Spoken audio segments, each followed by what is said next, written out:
Howdy, y'all.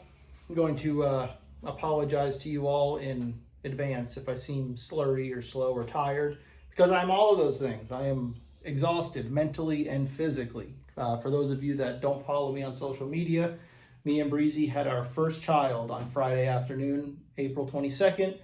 We delivered our 8-pound, 9-ounce baby boy. Everything went super smooth. Baby is beyond healthy, strong little guy. My wife is recovering great, no hiccups in the road, just went awesome. Couldn't have asked for anything better. And we are over the moon excited. Probably don't see it right now on my face because I'm exhausted, but just craziest feeling. You know, everyone tells you you don't know what it's like to be a dad until you are one, and they're 100% right. Scary, exciting, happy, stressful when you realize that he is your responsibility now. So just the craziest feeling. I couldn't be happier. Me and Breezy are both over the moon. Luckily for us, we have tons of help and family close by. You can see all these cars. None of these are mine. This is all family members coming by to see the little guy and help us along the way and give us little breaks and stuff. So we're very fortunate for that. Thank you to everybody who subscribes to the channel, past customers that I consider all of you friends that have reached out to congratulate me, who follow me on social media and saw the photos and everything. Means a lot. It really does. So we're looking forward to that. And hopefully before too long here, he'll be, hopefully in a few years at least, he'll be boatside, sitting on the front deck with me, throwing a big easy or flipping a jig or throwing a frog or something and be in some of these videos. So look forward to seeing little Lake Davis in the videos here. And that's about it. So the real reason I wanted to get you guys on video here, like I said, or I don't know if I even said, this is my first time being outside in like 4 days. Finally had a minute. Family's all playing with the baby. I came out here just to, I don't know, talk to you guys and keep you guys up to date with not only my schedule, what it's going to be looking like for me, and what's going out on Okeechobee. We'll talk about the boring part first and talk about my schedule. Today is April 25th. I don't even know anymore, guys. My days are all... Well, either way, don't even matter. I'm not going to be running any trips for the remainder of April, but May 1st is when I'm going to start booking trips again, which would be May 1st on a Sunday. As of right now, I've got the 1st through the 4th open, and then the 8th through the 11th, and the 29th, 30th, and 31st are what I have left for May. And then through June, July, obviously I have more availability. But there are some dates starting to book up in there. So if there's any of you, because the reason I'm bringing this up is there's a lot of you that wanted to go in the beginning of May. And at the beginning, I kind of said, no, I'm not booking any trips because I didn't know what was going to happen with the baby. His original due date was the 29th, I believe, of April. So I was going to take off the first week of May. Well, now he's here. So now I can kind of start rescheduling. So any of you that are watching that want to go in the beginning of May, let me know. I'd be more than happy to get you guys in the book. May is... Well, before I get into all that, June, July, also, August, I'm telling you guys to get your dates in, get your deposits in and all that for any dates you guys are thinking about going on, because I travel a lot in the summer. It's our slow time here. It's my father-in-law's, my wife's slow time at work, my mother-in-law. So we're in the Keys, or we're saltwater fishing, or we're just kind of taking a lot of vacations, as lucky as that sounds, because we are very fortunate, but we're always running around fishing, doing other stuff because it's our slow time. But obviously I can't turn down work, so get your dates in.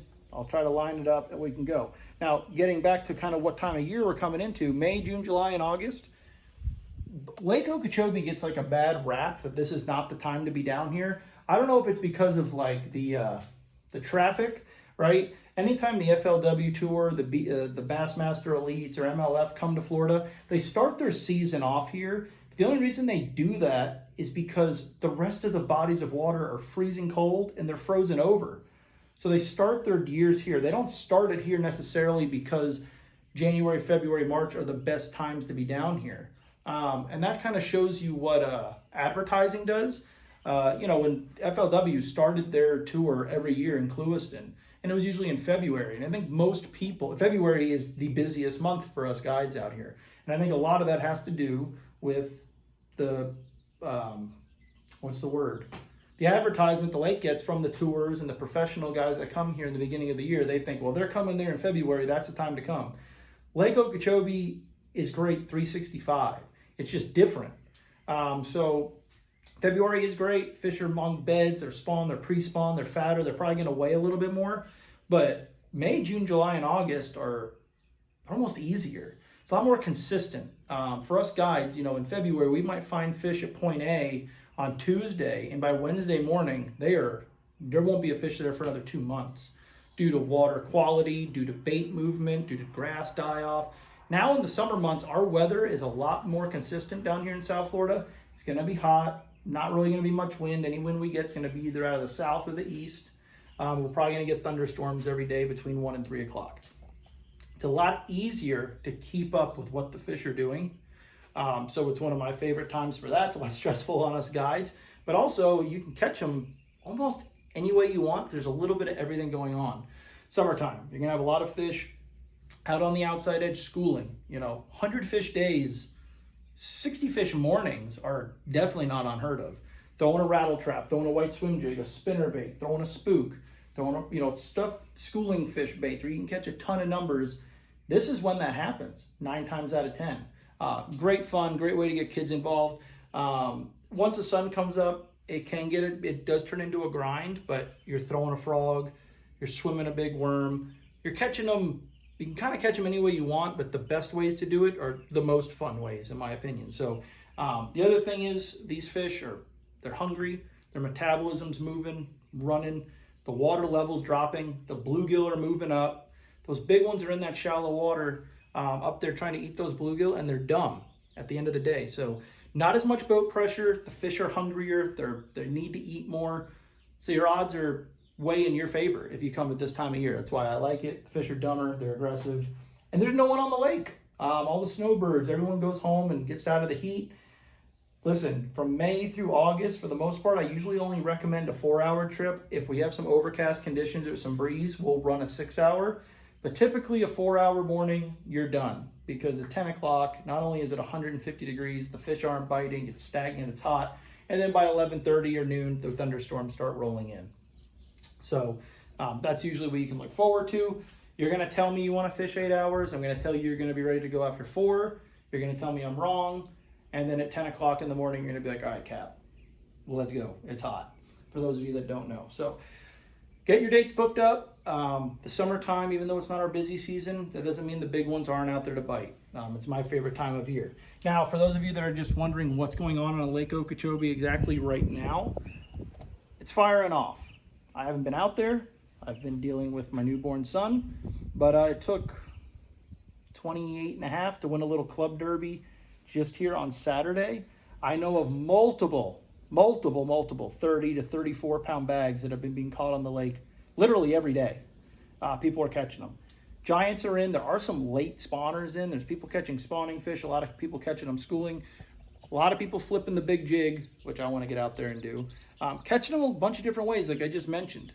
We don't have winter and fall here. I'm sorry, we don't have fall and spring here. We have winter and summer. So as soon as it gets hot like this, we're not in spring like everyone else. We're in summer and the fish go to summertime patterns. Fishing's great. People are catching them. The water's cleaning up. The water temperature's spiking and the water level is dropping like a rock. We're at almost 1290 now. I think it's under 13 foot. So not only is the fishing going to be good, but you definitely got to be careful running around on the lake right now. When I go out there for the first time next week, I haven't been in a couple weeks, I'm going to have to literally almost kind of not relearn the lake, but run the lake totally different than I was before the baby came, because it's a completely different body of water and there's going to be a lot more hazards that can mess me up as a local that I haven't been used to over the past 8 months. A lot of trails I can't run anymore, a lot of cuts I can't run through, and I'm out there every day. Those of you that are not out there every day and are coming for the first time, be very careful. Careful. People are already ripping lower units off and bending props and all that fun stuff. So that's what's going on. People are catching fish from north to south, taking almost 30 pounds to win. After tournaments, people are going out weighing 28 pounds in. I know people that have weighed in, go out for the remainder of the day, and then catch another 30-pound bag afterwards. So the big ones are around, the big ones are biting, the bluegill are moving up. It's the time to be here. So if you're looking to go in May, give me a call. Don't know when my next fishing video will be. Obviously, I got the baby here, but My wife's going to be going back to work here fairly soon. The baby's actually going to be going to work with my wife. She works for my father-in-law, so she's not taking him to some big corporate office or nothing. But they're getting busy at work, so she's going to be going back because she can't sit still. She's like me. And I'm going to be working, and then I'll try to get out there and film some content for you guys. I'll show off what Lake Okeechobee can produce in the summertime. Real quick sidebar, the peacock fishing and all that is still going off down in the Everglades, and the bass fishing is getting good down there as well. A lot of people catching 50 to 60 bass down there. So if you guys want to do an Everglades day and a Lake Okeechobee day, we can make it happen. So this was just kind of a ramble for 10 minutes, keep you guys up to date. Hopefully here before too long, I've got some fish catch videos for you, maybe a tournament. Actually, I'll tell you this, May 7th, me and Kelly are going to be starting our Roland Martin Marine Series tournament season, and we are looking forward to that. Me and him haven't fished together in 2 months, so looking forward to getting out there and fishing with Kelly. We always have fun. So that's about it. I'm going to piddle around here in the garage, clean up a little bit, and then go home or go inside and probably change diapers and clean up a mess. So appreciate it, guys, and I will see you on the next one.